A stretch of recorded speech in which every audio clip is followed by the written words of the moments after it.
All right, so we're gonna give you a little bit of update on this Nissan Altima engine swap.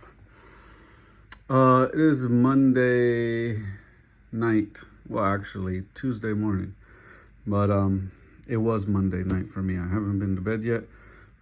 Stayed up late. Enjoyed my Memorial Day weekend. Hope y'all did too.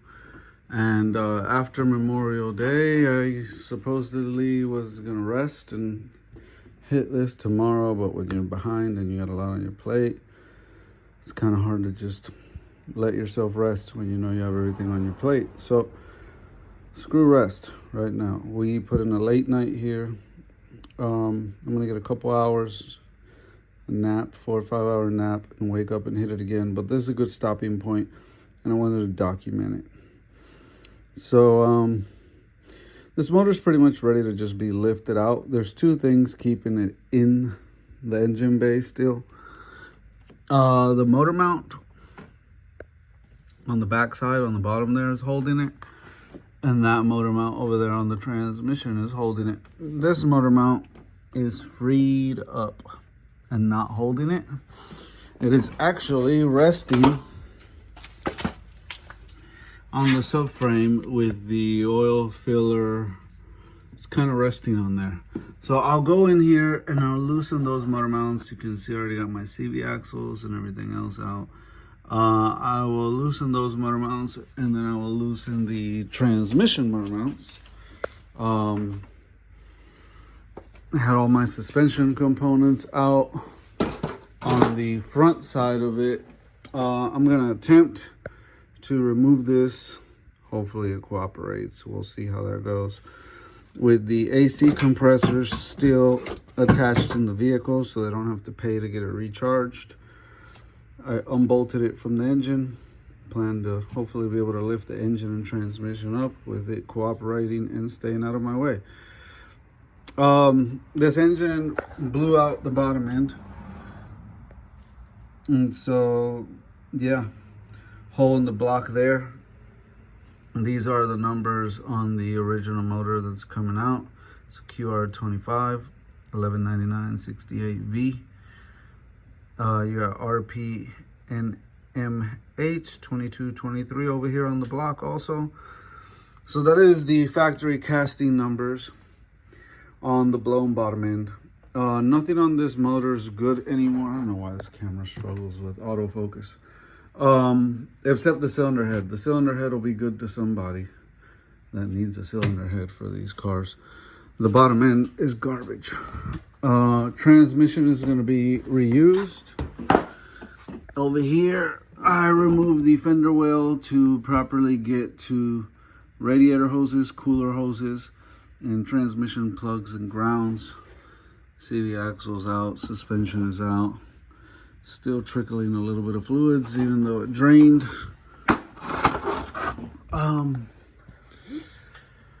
Up top over here, we got pretty much everything we needed to get disconnected. Like I said, I'm removing it with the transmission attached. So I will remove that lower mount back there. And then last but not least, I will remove this one. After an engine hoist is properly hooked up to it. I removed the back of the intake manifold just because this windshield cowl, so they call this the windshield wiper cowl, does that number, and the intake was going to hit it for sure. And I thought I could get away with not removing the windshield wiper cowl if I remove the intake before I remove the engine. Come to find out, lessons learned the hard way, y'all. If you're gonna do one of these, you're gonna have to remove the windshield cowl either way you like, because let me see, it gets you a better angle right here. iPhone 13 does not like to autofocus. So this is the motor mount, and you can see it's ripped. See, it's torn. They call this a dog bone, and the dog bone upper motor mount is ripped and torn. So that has to come out, cannot stay and be reused. I made her buy new ones. Very common that they rip, so she'll have new ones. That's not an issue, but this one needs to come out. Well, look what Nissan does. So you have to take the whole cowl out. So if you can see this strut bar is in the way here. This is a hard line, by the way. You can't really get this line out of your way, so you have to work. The bolt is loose, but you can't lift it up without removing the cowl. The cowl sits nice and tight. So I loosened it from here, and back yonder there. It's hiding a little 10 millimeter, if y'all can see it, back there. And if you lift this, you'll see that metal bracket is part of this cowl. So, and I thought if I did that on both sides, I can get this to lift up enough to slide that bolt out. No siree, Bob. You're gonna have to work harder than that, Danny. If you look underneath here, let me see if I can do this one-handed, y'all. I really need to hire like some young kid to just be my camera guy. Okay, there's the bolts back there. That little 10 millimeter bolt hiding back there. And guess what? There's another one back over there. You can't really see it, but it's back under there. So it has a few more of these 10 millimeter bolts hiding up under this cowl. So the wiper arms have to come off, the cowl has to come off to get those bolts out, to get this bracket out, just to get this dog bone out. So I didn't want to remove the cowl, and that's why I did the work of removing the intake manifold. If I would have figured that that bolt wasn't going to clear coming out, I would have just left the intake manifold attached. Honestly, I got 2 intake manifolds to choose from. The junkyard motor came with one, and this motor had one on it. I will carefully inspect the both and decide which one I'm going to go with as far as which one's going back on, the junkyard one or the original one. The original one's pretty oily. It's going to take a lot of effort to clean it. Junkyard one seems to be a little cleaner, so if I can't find anything wrong with the junkyard one, I will most likely use that one. But anyways, a lot more work to remove this cowl. To remove this cowl, the main thing you want to know, this windshield wiper plastic cowl here, you want to mark these wipers in the position that they go. What I usually do is take a Sharpie and draw a line there, and because you want the wipers to land in the same exact position that they were, so when the wipers come up, they stop where they need to, don't go further than they need to, and they come down, they stop where they need to. So these caps will come off right here. There's a 13 millimeter bolt, I believe, under there, and they pop off. Why do I not like removing these? Because even when you take this bolt out, it's easy to take the bolt out, no biggie, but that windshield hides up under this plastic. You don't see it, but it comes down to about here. And when you try to get this guy out, a lot of times you get the nut out and just the stud is sticking up that it sits into, and it doesn't want to come out. And you spray it with penetration fluid and everything else, and it's just seized on there. And some guys will get in there and try to pry. If you try to pry on it, you're going to crack the windshield. So it's a lot of work back and forth to get it to come out. The wipers won't stand up on this in order to wiggle it out without having to pry up from under and not damage the glass. So to do that, you have to remove the hood. If you're going to remove the hood, you want to mark it also so that it goes back in the same exact position that it was, and your latch and everything lines up. So now look at all the work we're talking about just to get that dog bone out. So imagine you were not doing an engine swap, you were just replacing that dog bone. You wouldn't be able to lift that bolt over there out. And where's my pointer out? If you get a good angle from it over here and I could reach with the pointer, you can see it here. So look at the space here. I mean, they could have given you, I mean, if this was my car, I would have cut a little notch out right there, other than doing all this work, slid that bolt out, put this back in. But not my car, can't put a notch in it, even though technically it would be just fine. Plenty of cars are just fine without this here. It's just like a stabilizer support bar in between this strut tower and this one, and a little baby little notch there would not affect its rigidness or strength in any way. But people get to feeling some type of way because you cut a notch in something that they don't even understand what it does. So to not do all that, we won't step on their precious feelings and we won't notch it. We'll do all the extra unnecessary work of remove. So remove the hood in order to remove the windshield wipers. Mark it there, and then remove your plastics. Hope all your clips don't break because they've been sitting in the sun since 2015 for 8 years, and plastic gets brittle. And get the plastic off, and then you have all the 10mm bolts back there just to get this off, and then you can get that bolt out and replace that dog bone. What is the benefit? That's the bad side. Let's get to the good part about it. So the good part is, with the cowl in, getting the intake manifold out was a little uncomfortable. It was doable, but it was uncomfortable. So the benefit is that I can put the new motor in with the intake manifold already attached. Being that the cowl will be out of the way and that strut brace will be out of the way, the hood will be off. It'll be easier to drop in with the intake manifold attached. And yeah, so that's the only upside to it.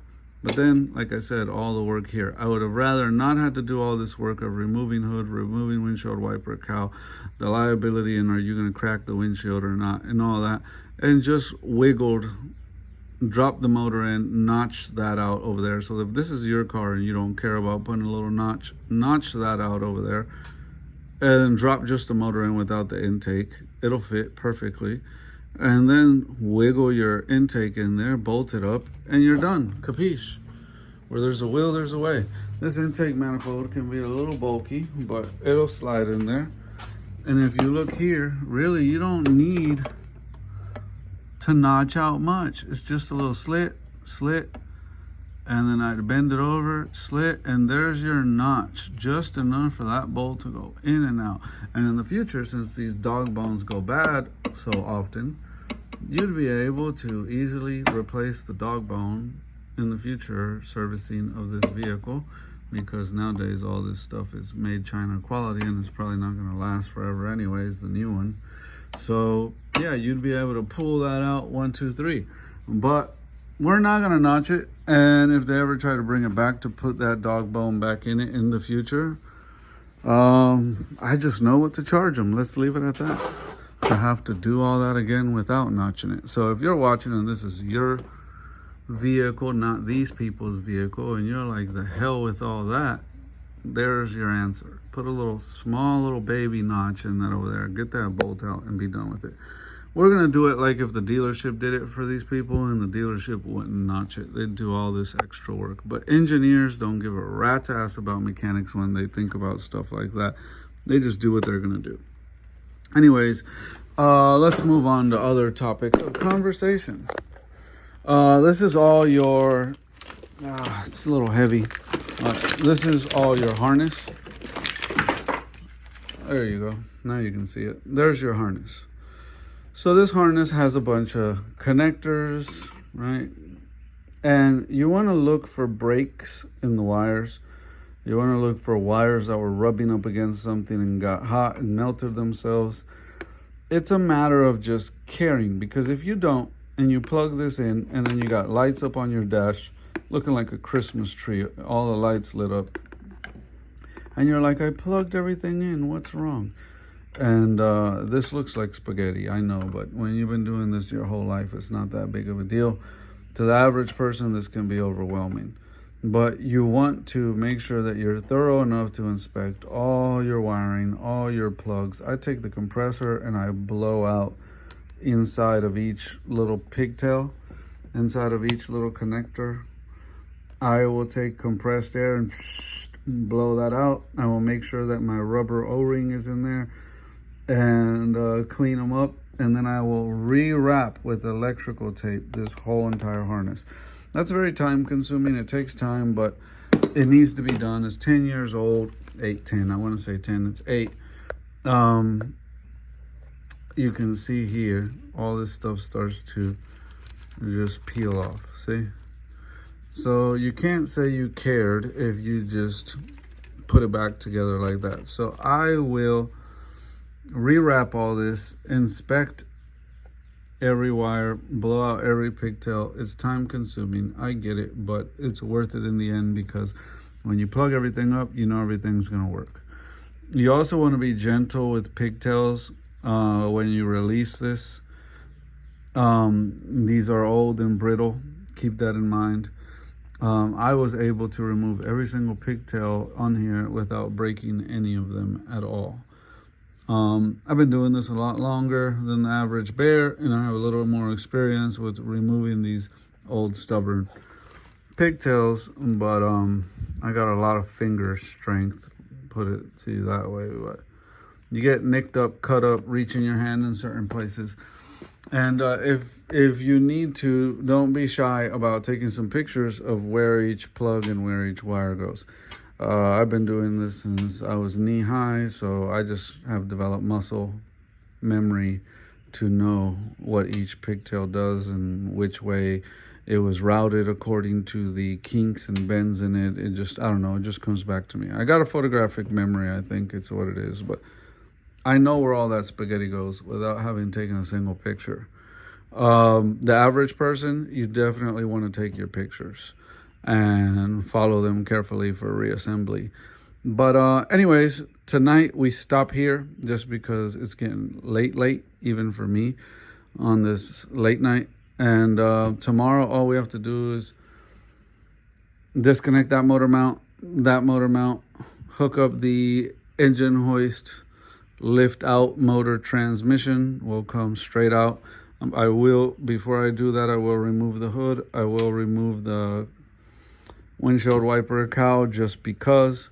And then once I get this engine and transmission completely out, the harness will stretch out more and I will go through it, retape it. I got to go to Hobo Freight and buy a pack of electrical tape.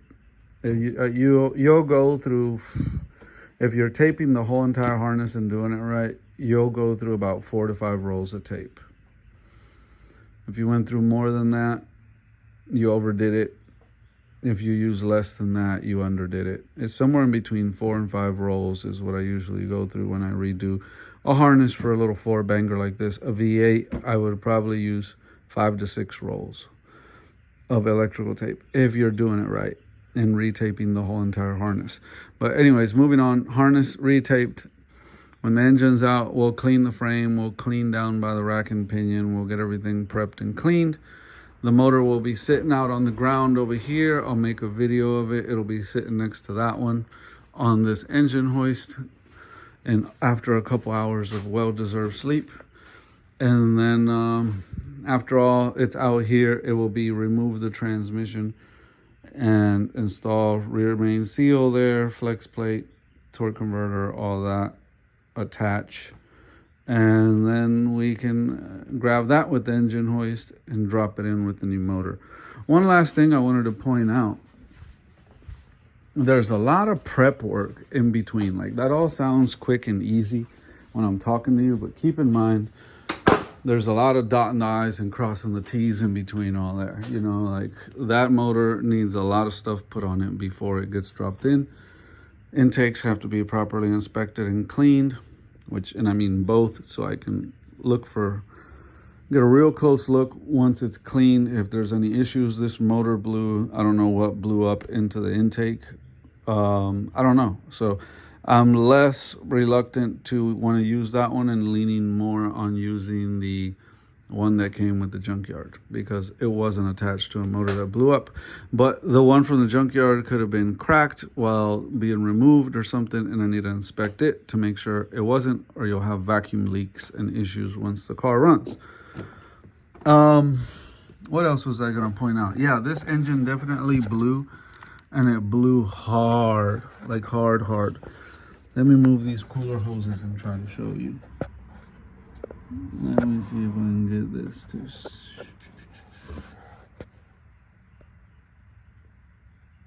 You see that hole right there? Can you see it? I think you can. I don't want to lay on the floor to show you, but on the back of the block, there was a huge hole. So it blew out not only the front of the block, it blew out the back, both sides. When I was under there, This came out of the back of the block. This is a bearing cap.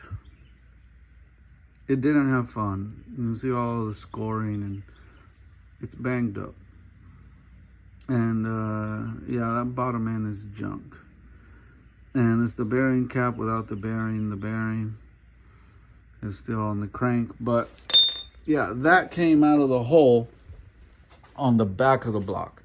So the hole that I've shown you in previous videos, it's on the front of the block, right where the oil dipstick above it, right here was.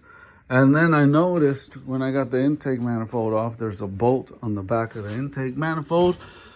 And it goes in right there, and that holds the back of the intake manifold. And I noticed that up under here, up under this motor mount, under here, CV axle bracket is actually what it is, not motor mount. Up under here, blew out a hole there, enough for that bearing cap to fall out of. So 2 detrimentally huge holes. So for that reason, we're gonna use most likely that intake, as long as it didn't get cracked, being removed from the junkyard, and not that one. But like I said, we have to decide which one. We have to do some prep work. We have to put the new valve cover on this, spark plugs, water pump, seals, front and rear seals. We have to really go through this motor and get this motor nice and tidy to where nothing else needs to be done to it before we drop it in. So there's some prep work that needs to be done to this motor. Other than that, this is ready to come out. I think the most time-consuming part of my day tomorrow will be prepping the harness. But, you know, I like doing stuff once. I don't like having to do it twice, and I want to make sure I have a good harness. A lot of times people are so eager to just bolt the engine in and drop it in, they overlook the harness, and then they have issues. So we will not make that rookie mistake. I am kind of upset that I have to remove that cowl. So forgive me for my rant on it, but I think it's nonsense of Nissan engineers. The hood, everything has to get removed over a dog bone bolt. It's ridiculous. But it's a fairly new car. It's a 2015. It looks decent. Needs a pair of tires. We are going to go ahead and redo the control arms. Oh, I can't even think straight. Inner outer tie rods and sway bar links. And that'll help the front end. And it needs tires pretty bad. This one is actually not as bad as the passenger side tire. The passenger side tire was a lot worse. The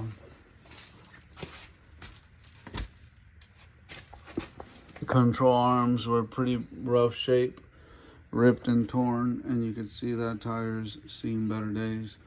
So I would at least put 2 used tires on it and go that route. But you know, you gotta respect people's budgets. But the motor's gonna be good, transmission's gonna be good, suspension work will be done. They can go down to the tire shop whenever they're good and ready and swap out those tires. And other than that, this car should be good.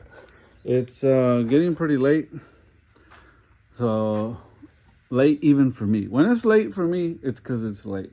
It's because I'm starting to hear the little birdies sing, and it don't look quite as dark as it was, and I can't see the moon anymore, and I don't quite see the sun, and it's right about there when I'm like, yeah, we had a productive night. We're gonna call it a night, and we'll make another video. Relax, breathe. I should be resting tonight, but we want to get this done. So we're going to keep chipping away at it. I'm going to go take a little power nap and be right back at it. Maybe make another video once it comes out with both of them out on the floor next to each other, getting attached to each other, getting ready to be dropped in. Probably make a video about that. And then I'll probably make another video showing you the harness all complete, and I'll probably make a final video once it's installed, something like that. But anyways, hope you enjoyed this video. Catch you on the next one. I'm gonna go rest my head. God bless.